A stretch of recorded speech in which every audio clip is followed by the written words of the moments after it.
Greetings, traveler. I am SnapJelly, and a lot of people have wrong ideas about the weight of swords, how heavy swords actually are, so I decided to just make a video about it. Now, there are lots of reasons why people have wrong ideas about the weights of swords, and I'm going to get to that in a second. First, I want to say that there are exceptions to what I'm going to say, because I just know that a lot of people in the comments are going to be like, what about this individual example? What about that individual example? Yes, there are exceptions to this rule, but they are exceptions. One of the very famous ones is the sword from Greatswords from the Netherlands. An exceptionally large man with an exceptionally large sword. It was 2 meters and 13 centimeters, and it weighed supposedly 6.6 kilos. I'll show you a picture. Okay, that's enough picture. Okay, that is exceptionally heavy. That is incredibly heavy. Now, what you gotta understand is that those things, those incredibly large swords, are the exception, not the norm. There's a large intimidation factor going on, like, ooh, because that is that guy with his exceptionally big sword, and ooh, you can't really rely on that. The average person, like normal people, they wouldn't carry swords like that. Which is also a reason why these individual examples are as famous as they are. They are rare. I'm gonna go into the reasons why people have wrong ideas about swords in a second. First, I'm gonna tell you the weight of swords, the actual weight of swords, yes. And I'm gonna start with the biggest one, the Greatsword, right? The German Zweihänder, the Italian Spadone, or the Spanish Montante. The Greatswords, they're longer than longswords, they're the biggest of swords. How heavy are they? 3 kilos. Give or take. It's underwhelming, isn't it? I know, but really, it's the truth. It's very easy for a sword to become so heavy that it's unwieldy. And greatswords are, of course, very, very large, and because of the size, people have the idea that, oh, they are insanely heavy. But 3 kilos, that's not heavy at all. Really, greatswords weren't that heavy. I mean, if they were heavy, like the idea that people have, that you would have to like swing around like that, then they simply wouldn't function as swords. They needed to be nimble in their own way. They were really not that heavy. And honestly, of course, there is a lot of fluctuation between this, because, well, some are a little bit larger, some are a little bit smaller. Of course, size matters in this regard. Like longer swords would need more mass, so they would be heavier. But if you have a greatsword that's 3.5 kilos, then that's already kind of leaning towards the heavy side. It was really not the norm. A sword needs to be nimble to be effective, and it needs to be light to be nimble. So it makes all the sense in the world. They really weren't that heavy. Now, taking a look at longswords. How heavy were longswords? Well, again, there is a lot of fluctuation, but on average they're 1.6 kilos. And once more, a relatively long longsword would be a bit heavier. A small longsword would be a bit smaller. They could be thinner. They could have wider fullers. All of these things change the weight of the blade. So there are heavy examples and there are light examples. Like there are big examples and small examples. But on average, they're about 1.6 kilos. And just to put this in perspective, a katana on average is 1.3 kilos. Because people always have the idea that katanas are very light, swooshy, nimble weapons, and longswords are, oh, clash. But no, not really. If you have a relatively short longsword, or a longsword that's relatively thin, or one that has just a wide fuller, or a katana that is just a little bit fatter than usual, then the swords would be the exact same weight. And there would be absolutely no difference in speed whatsoever. That's the truth. Now, medieval arming swords, so single-handed swords, usually are a little bit heavier than a kilo. That's it. But once more, there's incredible amounts of fluctuation. So some are below 1 kilo, some are over a kilo. It changes a bit. But that's it. It's really not heavy. That's the weight of a pack of sugar. They're not heavy implement weapons. And I might as well add this. Sabres and rapiers are about the same weight. Again, a little bit over a kilo, usually. And it depends, because, of course, this saber is heavier than that one. Because, you know, one is a cavalry saber. Cavalry sabers tend to be heavier than infantry sabers. So, you know, it changes, but that's the average. They're just very light. Swords are really, really light. So why do people have this wrong idea about swords? Why do people think that swords are incredibly heavy things? Well, few reasons I could come up with. One is simply comparing it to other stuff. People take a look at crowbars of relatively the same size and they go like, oh, a crowbar is a really heavy, unwieldy type of thing, so a sword must be too. No, that's not true. I mean, you guys probably know that already, but still, you know, you can't compare a crowbar to a sword. Swords are made to be light because of that.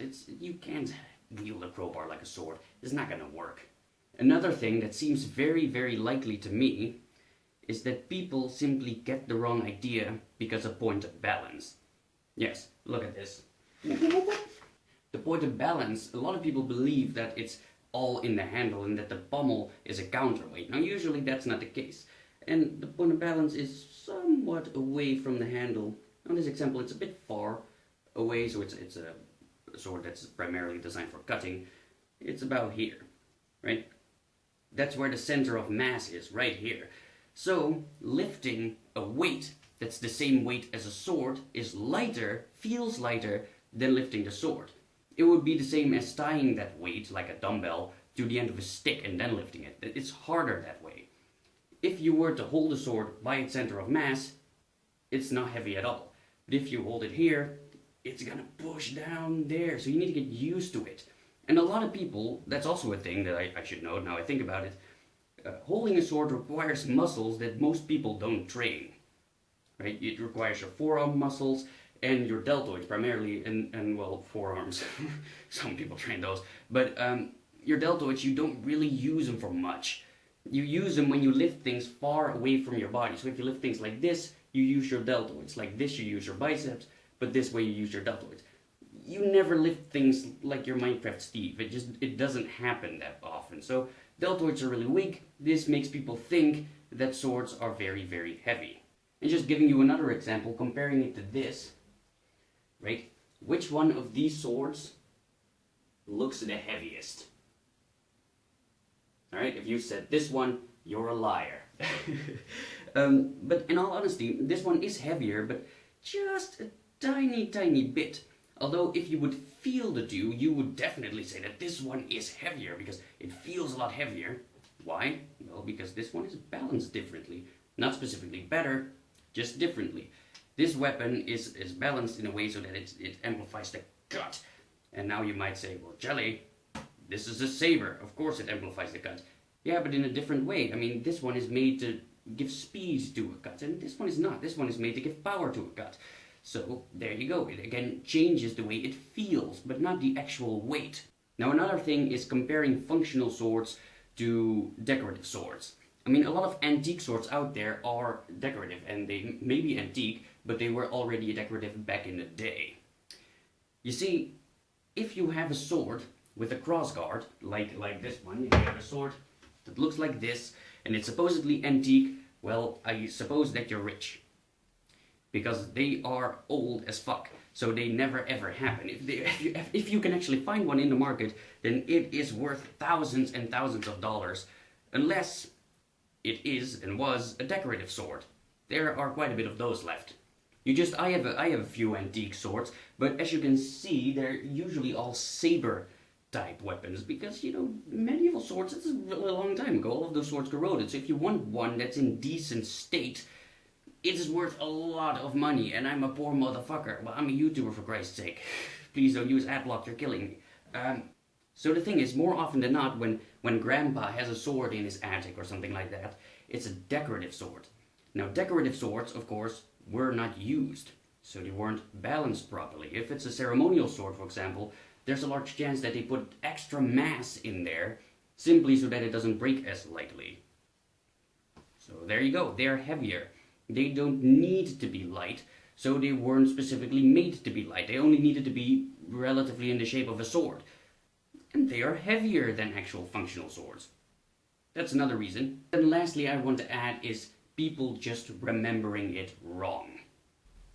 That's the thing. I mean, my uncle had a sword, which I now know was a decorative sword. But when I first went there as a little kid, I held it once, and it was freaking heavy. I remembered it to be heavy. Now, 2 years later, I went there again, and I held that sword once more, and it wasn't heavy at all. And I was like 8 back then, so it's not, you know, if you grab it as a kid, you might actually just remember it wrong. And last but not least, video games and movies.